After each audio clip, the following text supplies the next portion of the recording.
Hey yo, what's poppin'? Capsicum and pepperoni. It's your favorite supreme leader, Cameron. And today we guys bring you the greatest center builds in NBA 2K21.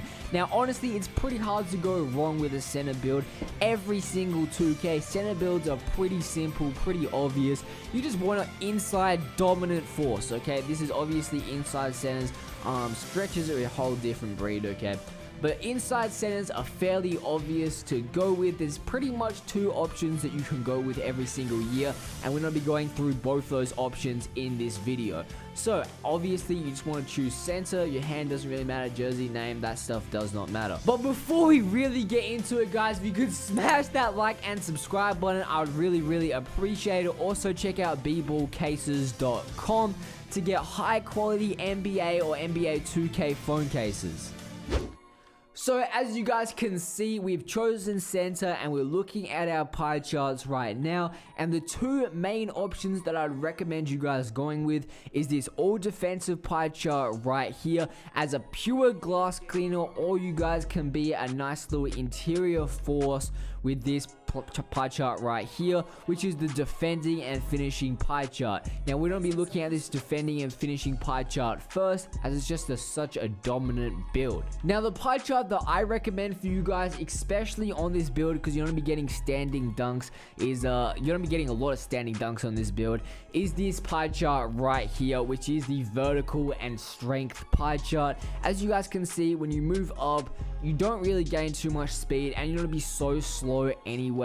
It doesn't really make a difference. You guys want the most strength and vertical as possible, so you can guys just bully everyone, okay? That's the name of this build. You just want to bully everyone. So obviously, first thing we do, max out our standing dunk. We can max out our shot close. That's all gonna help. Our driving layup, driving dunk, and post hook. I might move the post hook down a little bit. Let's just experiment right here. Move the driving layup. Yeah, the driving layup gotta go. So move the driving layup down to a 58, and we get 26 finishing badges. We're gonna go to our, we don't need any shooting ability, okay? We're not gonna be able to shoot on this build with a 51 3-point shot. That is not gonna work, okay? You might be able to hit a few middies, but this build is not it for shooting, okay? Okay, so we then want to move down to our defensive and rebounding. As you guys can see, I was just messing around with all this stuff right here. So what I did was I maxed out the defensive rebounding, maxed out the offensive rebounding, maxed out the block, didn't touch the steals, only upgraded my lateral quickness to a 48, maxed out my perimeter defense, and maxed out my interior defense, and that gave me 23 defensive / rebounding badges. That's going to give us 61 more attribute points to put into our post moves and our passing accuracy to give us 6 playmaking badges. So as you guys can see, we can't shoot it all on this build, but it's incredibly dominant with 26 finishing badges and 23 defensive badges. You guys know you're going to need those rebounding badges, that rim protector, all those kinds of things. This build is a paint beast. Now it doesn't really matter which when you go, okay, solid, compact, defines, they're all pretty much the same. Just don't go burly, it looks terrible. 7'3", okay, I know they say they kill tall centers every single year, okay? Tall centers are dead. Look at the stats. Look at the stats. Everything goes down by so much. No, guys, no, okay? No, stop being stupid, okay? 95 standing dunk. You're gonna be 7'3", you're gonna be taller than everyone. Every single year they say tall centers are dead. Tall centers are good. You know why? Because you're so much taller than everyone, you're going to bully them, okay? If everyone goes little, then you can bully them. If everyone goes big, then everyone's on an equal playing field, and then sometimes small centers can dominate, but big centers are the wave, especially, trust me, at the start of the game, you guys don't want big centers. Max out your weight for the max interior defense. You guys want to bully everyone. Now, you could go down a little bit. I'd recommend you get that 95 strength, so go 250, 257. It doesn't make too much of a difference. You guys really, if we look up, 94 interior defense does sound good. So I'm gonna go max weight on my center build when I make one, but max everything. Come on now, okay? Stop playing with me. Center builds, you need to max out everything. Trust me, this build is dominant, and then you can go for your takeover and either get rim protecting or glass cleaning takeover, whichever one you prefer. This build is absolutely dominant. 95 standing dunk, 94 interior defense, 94 block, 91 offensive rebounding, 91 defensive rebounding. The only disadvantage to this build is that you don't get the 30 defensive badges. The defensive badges are godly: rim protector, intimidator. Actually, I'm not sure if intimidator is actually in the game this year, but box out, rebound chaser, all those badges. The defensive badges are good, but you do get that 95 standing dunk, and you get Hall of Fame contact finisher, all those kinds of badges. So you gotta take the good with the bad, I guess. But as you guys can see, we're gonna go back and I'm gonna show you the other build, which is all defensive. Sorry, if you guys see, go this all defensive pie chart. This is the pure glass cleaner, and we pretty much do everything the same. As you guys can see, I'm going the same pie chart, the strength and vertical pie chart. We're gonna do everything the same. Max out driving dunk. We won't max out the layup yet. Standing dunk, max all that out. Post hook, max that out. See how many finishing badges we actually can end up getting. We can get 15, but obviously that's not going to be viable. We're going to max out everything right here, all the important things. Defensive rebounding, we want those 30 defensive badges, and we've got them. Okay, so we don't even need this perimeter defense right here. We only need that perimeter defense to be a 45, and then chuck the rest into post moves. Playmaking, get that second playmaking badge, and you're looking pretty good. Okay, you can get that steals up. This build is dominant. Okay, 15 finishing badges. You're still getting a good standing dunk by the time we max everything out. Look, we go to up to 7'3", maximum weights.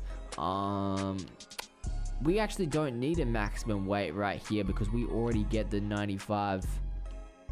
Boom, just like that. 95 strength, 95 interior defense. We're a little bit faster.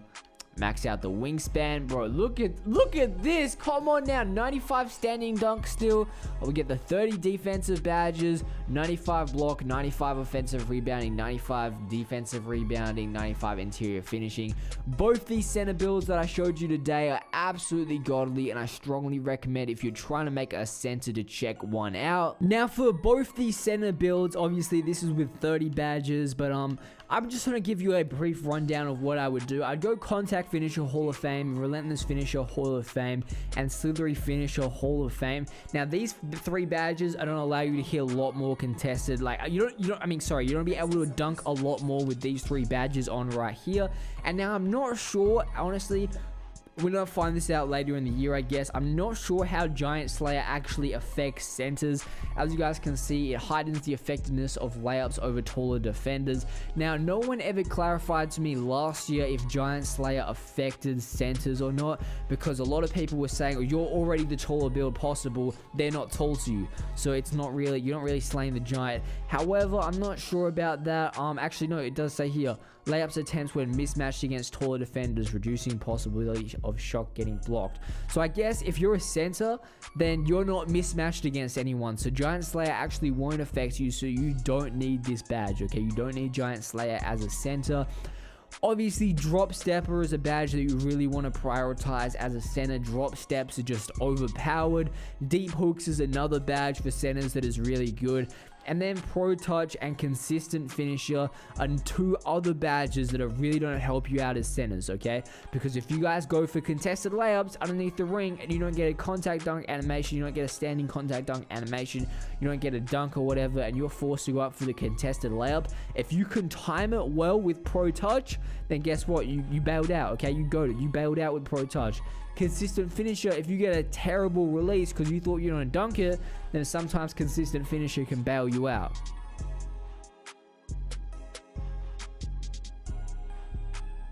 Now, when it comes to the best defensive badges for center, I think that it's pretty obvious what you really want. Sorry, didn't mean to put it on Pickpocket. Rim Protector, Intimidator, Pogo Stick, Rebound Chaser, and then you have like in my opinion, they should be your main priorities. And then if you are like a defender, if you're a primary defender, or you get Hall of Fame defensive leader, that's another badge I'd look at getting, okay? Because defensive leader, it's going to show you the percentages, it's going to give you boost to all your teammates. defense. It's just such a good badge that does so much. So that's why I'd recommend defensive leader for anyone that can get it, regardless if you're a center, if you can get a Hall of Fame. If you can't get a Hall of Fame, don't worry about it. But then you probably go moving, you probably prioritize some of these kinds of badges, the post move badges, the post move defense badges. And then if you really want to just be an absolute snag god, then you could probably look at worm and box. If you're getting a lot of blocks, then maybe you could even look at Heart Crusher. You guys get a block, it's going to dramatically decrease the opponent's takeover meter when achieving a highlight play on defense. So that includes blocks, steals, all that kind of stuff. But I really wouldn't worry about that badge. So yeah, that's pretty much the kind of badges that I would focus on if you're making a center build. So if you guys enjoy the video, please smash that like and subscribe button. I really do appreciate it, and I'm out. See ya.